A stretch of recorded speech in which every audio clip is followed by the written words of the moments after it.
Hello दोस्तों, नमस्कार। स्वागत है आपका अपने चैनल इमेजिनरी रूट्स में। आशा करता हूँ सब लोग बेहतर होंगे और बेहतर होते आ रहे होंगे। दोस्तों, जैसे कि हालांकि अभी आपके खैर काफ़ी दिन हो गए हैं।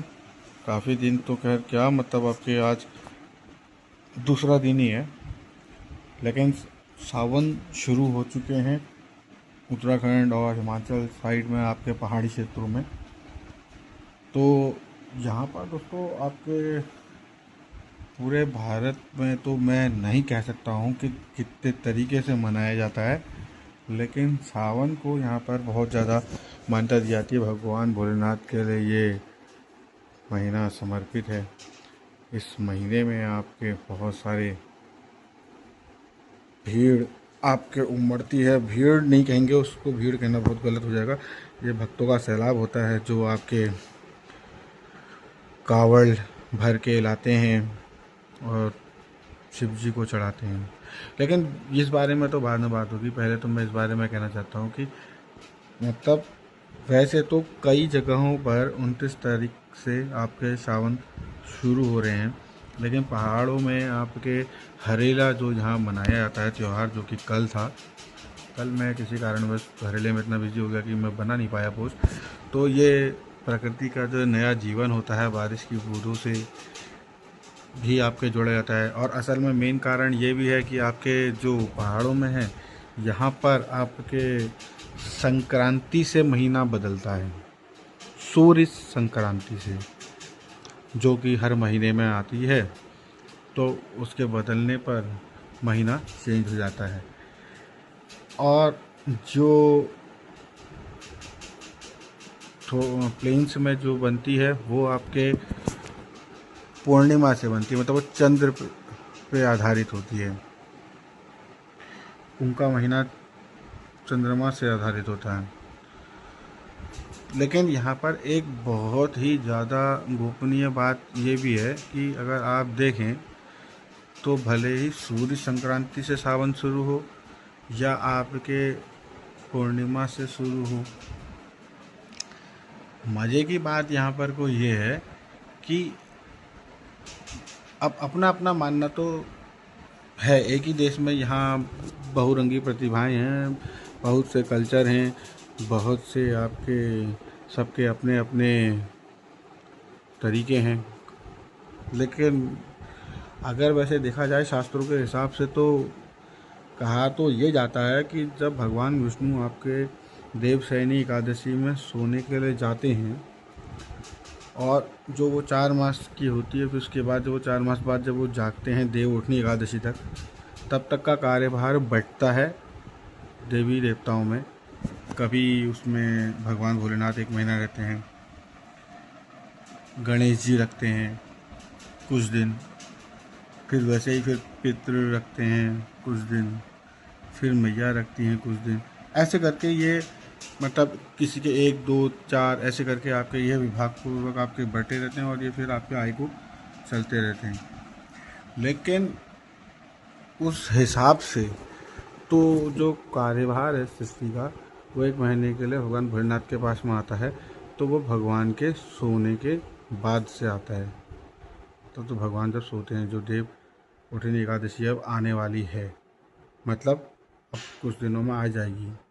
मेरे ख्याल से शायद 24 जुलाई को या 25 जुलाई को शायद होगी। तो शास्त्रों के आधार पे तो वैसे हैं।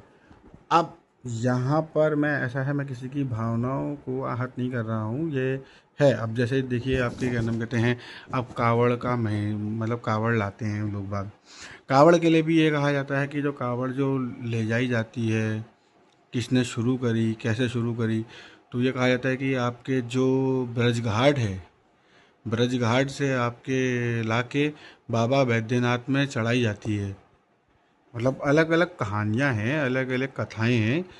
उसमें कहीं पर आपके परशुराम जी को ही बोला जाता है कि वो ही लगेंगे, और उनका वहाँ कुंड भी है, ऐसा भी बताया जाता है। बाबा बैद्यनाथ जो कि आपके बिहार में है।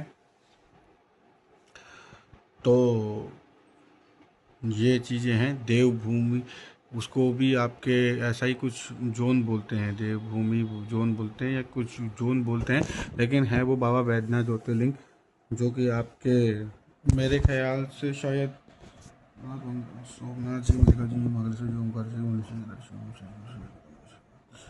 90 नंबर के ज्योतिर्लिंग हैं, मतलब गिनती में। और जो रावण द्वारा उनके रावण ने वहाँ पर उसको ले रख दिया था, तो वो वहीं आपके स्थिर हो गए, और वो वैद्यनाथ ज्योतिर्लिंग है। अब ज्योतिर्लिंग की कथा तो बाद में कभी आपके फिर आराम से मैं बताऊंगा। अभी तो फ़िलहाल मेरा कहने का मतलब, मेन मकसद ये था, सभी लोगों को हरेले और जो निपट गया वो, और आपके सावन की बहुत बहुत शुभकामनाएं, हार्दिक शुभकामनाएं। और मैं यहाँ पर आपको एक चीज़ और बताना चाहता हूँ। सावन के तो आपके लोगों की श्रद्धा है भगवान भोलेनाथ में, शिव जी को ये मास प्रिय है। कहीं पर कुछ लोग तो ये भी कहते हैं कि आपके इस महीने में भगवान भोलेनाथ का विवाह भी हुआ था। कुछ लोग आपके ऐसा भी कहते हैं कि इस समय समुद्र मंथन हुआ, और समुद्र मंथन में उन्होंने जो सबसे पहले जो तत्व निकला वो था हलाहल विष। तो हलाहल विष को उन्होंने ग्रहण करा, उससे उनके शरीर में ऊष्मा इतनी ज़्यादा बढ़ गई, गर्मी इतनी ज़्यादा बढ़ गई उससे, कि उसको सहन नहीं कर पाए। तो उनको शांत करने के लिए उन पर अविचल जल की धारा चढ़ाते हैं। और ये बात तो सही है कि आपके शिव जी तो परम आपकी शक्ति हैं, वहाँ तो ऊर्जा बहुत हाई रहती है वैसी, तो उस वजह से भी आपके उनको जल चढ़ाया जाता है। और शिव जी तो भगवान ऐसे हैं कि उनके उसमें कोई नियम नहीं, कोई कुछ नहीं, बस भगवान के पास भक्त जाता है और उनको शिव जी को जल चढ़ा देता है, और वो उतने में ही प्रसन्न हो जाते हैं। और वैसे वैसे नियम कायदे से अगर करा जाए तो नियम कायदे तो इतने हैं कि जिसके लिए आपको पुराणों का अध्ययन करना पड़ेगा, शिव पुराण पढ़ना पड़ेगा, लिंग पुराण पढ़ना पड़ेगा, माहेश्वर खंड पढ़ना पड़ेगा। यहाँ तक कि आपको स्कंद पुराण में भी काफ़ी विवरण मिल जाएगा, उसमें तो केदार खंड और बहुत से अवंती, और उसमें तो प्रभास क्षेत्र, उसमें तो इतना डिटेल में दिया हुआ है। अगर किसी तीर्थों के बारे में अगर आपको जानना है तो मैं आपको नो डाउट कहूँगा कि आप स्कंद पुराण परचेज़ करें, लेके आएँ, और उसमें 81,000 उसके श्लोक हैं, उसका छोटा संक्षिप्त ही लेके आ जाए ना अगर आप, जो मेरे ख्याल से शायद 500-600-700 रुपये का ऐसे ही कुछ होगा, तो वो मज़ा आ जाएगा आपको पढ़ने में। मतलब जैसे हम किसी मंदिर जाते हैं ना, तो वो मंदिर की यात्रा कैसे होती है, कहाँ से होती है, किस तरीके से होती है, क्या नियम है, और उसके आसपास में कितने, मैं एक चीज़ और बताऊँ, शिवलिंग के हमेशा आसपास में बहुत सारे मंदिर ऐसे होते हैं जहाँ लोग बाग ध्यान नहीं देते हैं और आ जाते हैं।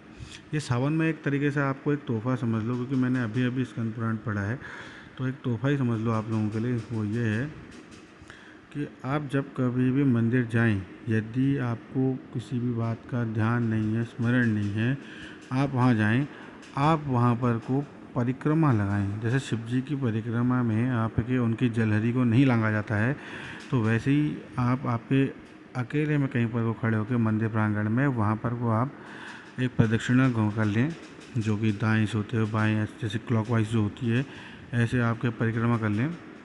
1 बार, 2 बार, 3 बार, 4 बार, 7 बार, जो भी आपकी मन्नत हो उस हिसाब से, तो उससे आपको वहाँ जाने का पूरा फल मिल जाएगा। और दोस्तों आशा करता हूँ इसी के साथ कि आप सब लोगों को इस वीडियो पसंद आएगा, और अच्छा लगे तो please like, share and comment करें। जय हिंद, जय भारत, हर हर महादेव। आप सब लोगों को सावन की बहुत बहुत हार्दिक शुभकामनाएं। जय हिंद, जय भारत, हर हर महादेव।